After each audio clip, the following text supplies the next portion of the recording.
Discussion रहेगा वो रहेगा zeroth law of thermodynamics and this is very important and interesting topic.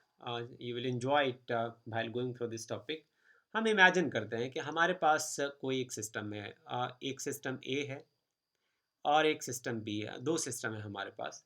तो system का मतलब होता है वो चीज़ जो आपने पढ़ने के लिए कंसिडर की हुई थी, स्टडी करने के लिए आपने चूज़ किया होता है, और उसके जो बाकी का जो सारी चीज़ होती है वो सराउंडिंग हो जाती है।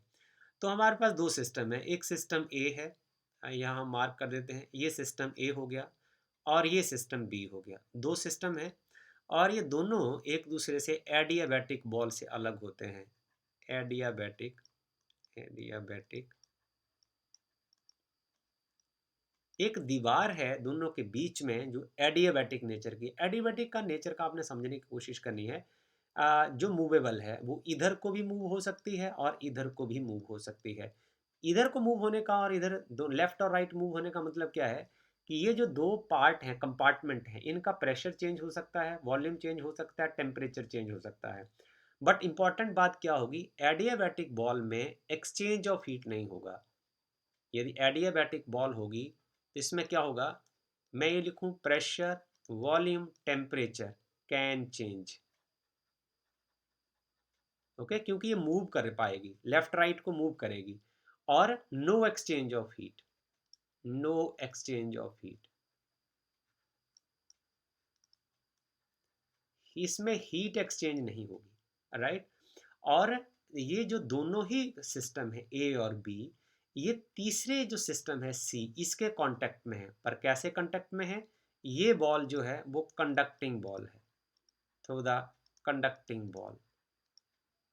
ये जो दीवार है जो इनको अलग कर रही है, ये कंडक्टिंग बॉल है। तो कंडक्टिंग बॉल का मतलब क्या है, कंडक्टिंग बॉल का मतलब ये है कि इसमें से जो हीट है वो एक्सचेंज हो सकती है। There is exchange of heat between the A and C and B and C. ये बड़ा इंपॉर्टेंट पार्ट है जिसको हमने समझना है। अब देखिए आप, अब है कि the state of the system, इसमें जो मैक्रोस्कोपिक वेरिएबल्स हैं, मैक्रोस्कोपिक वेरिएबल्स की बात हमने की थी। मैक्रोस्कोपिक वेरिएबल में क्या आता है, प्रेशर आता है, वॉल्यूम आता है, टेम्परेचर आता है, मास आता है और उसका कंपोजिशन आता है। तो ये जो वेरिएबल्स हैं ये तब तक चेंज होंगे जब तक ए और बी के बीच में थर्मल इक्विलिब्रियम नहीं हो जाता। देखिए आप यहाँ देखिए, ए और बी जो हैं वो एडियाबैटिक वॉल से एक दूसरे से अलग हैं, और जो ए और बी दोनों सी से कंडक्टिंग वॉल से अलग हैं।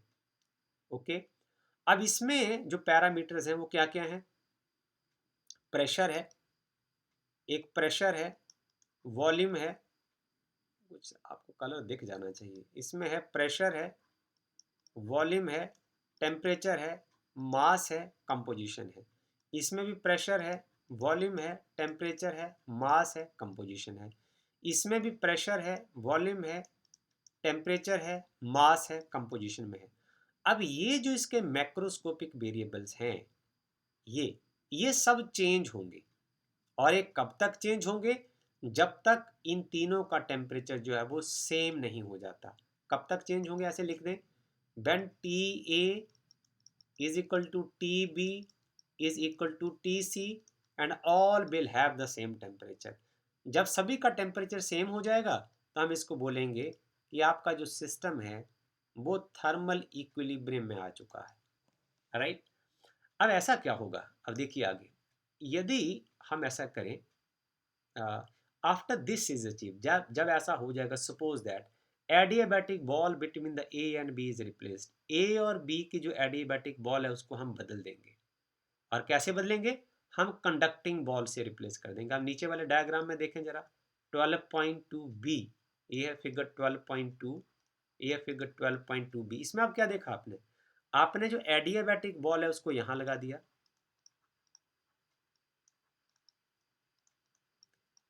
आपने एडियाबैटिक बॉल को यहाँ लगा दिया, और आपने कंडक्टिंग बॉल को यहाँ लगा दिया।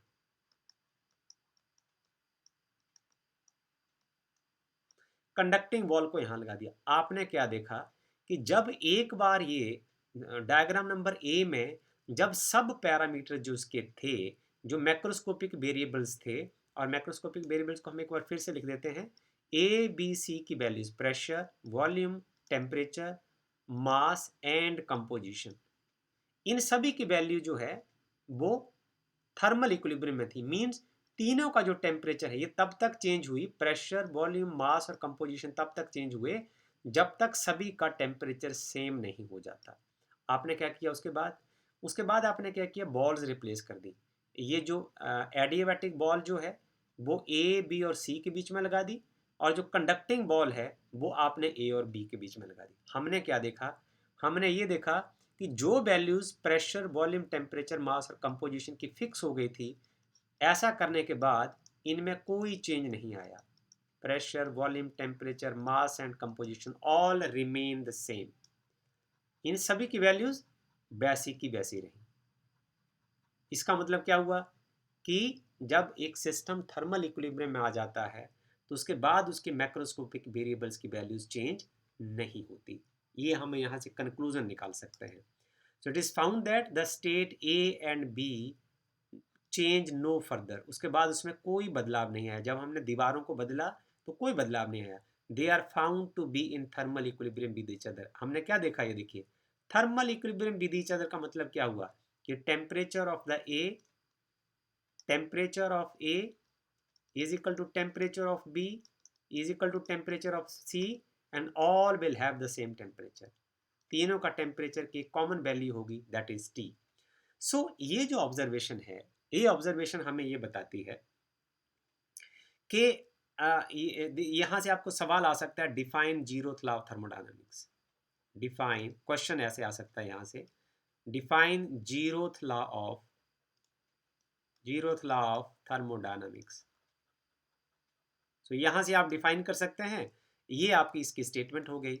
तो zero law of thermodynamics states that यदि दो सिस्टम है आपके पास, if two system are in thermal equilibrium with the third system C separately are in thermal equilibrium with each other. एक बार हम इसको फिर डिफाइन करने की कोशिश करते हैं ताकि आपको एकदम से समझ आ जाए। देखिए, आपके पास एक सिस्टम है, ये मैंने लिख दिया सिस्टम नंबर ए, और ये आपके पास दूसरा सिस्टम है, ये आया system number B.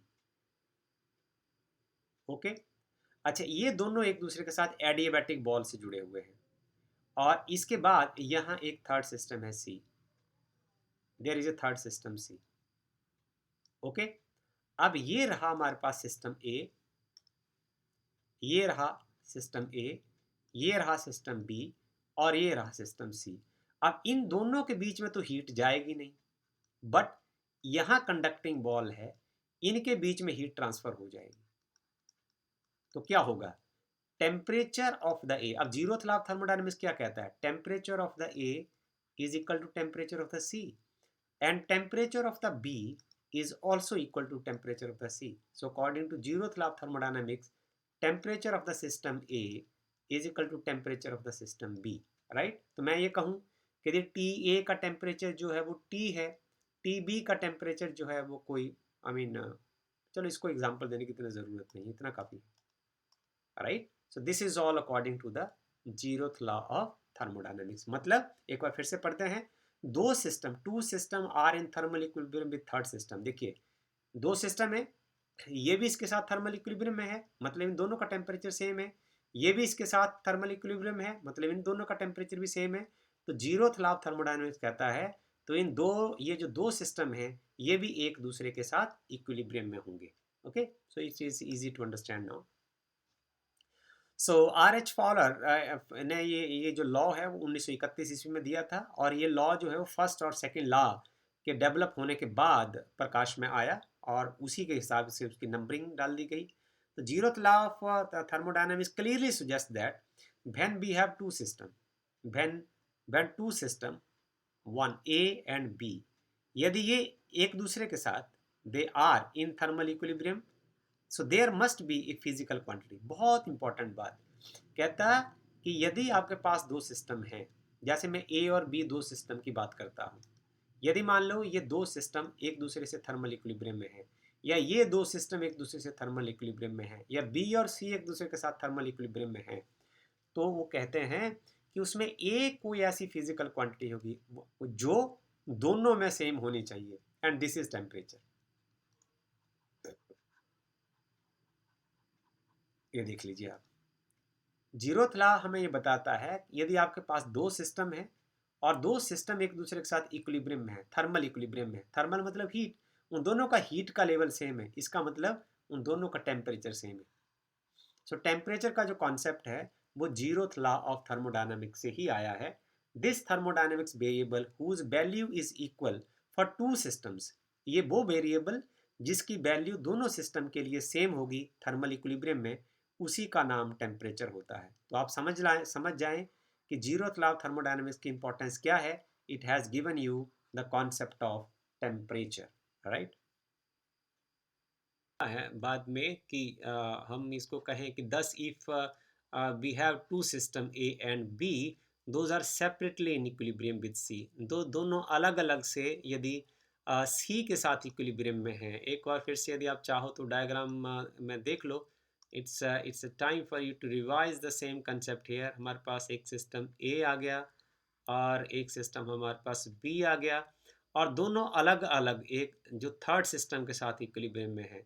Both this to system, मैं यूँ ऐसे लिखने की कोशिश करूँ, ये एक थर्मल इक्विलिब्रियम मतलब क्या हुआ कि temperature of the A is equal to temperature of C, ये है थर्मल इक्विलिब्रियम का मतलब। इसको हम मैथमेटिकल शेप दें तो ये कहा गया है, हालांकि इसको मैंने पहले आपको बता दिया पर इस लाइन के अकॉर्डिंग मुझे बताना ज़रूरी है। और यहाँ देखिए, ये है सिस्टम बी और ये है सी, सिस्टम सी, और ये यदि थर्मल इक्विलिब्रियम है, थर्मल इक्विलिब्रियम होने का मतलब है दोनों का टेम्परेचर सेम होगा।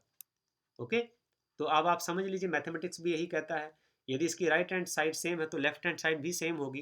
तो हम ये कह सकते हैं, it implies that, this implies that temperature of the A is equal to temperature of the B. This is all about the zeroth law of thermodynamics. So the system A and B are also in thermal equilibrium. तो इन दोनों का भी जो temperature है वो same होगा, यही zeroth law of thermodynamics है।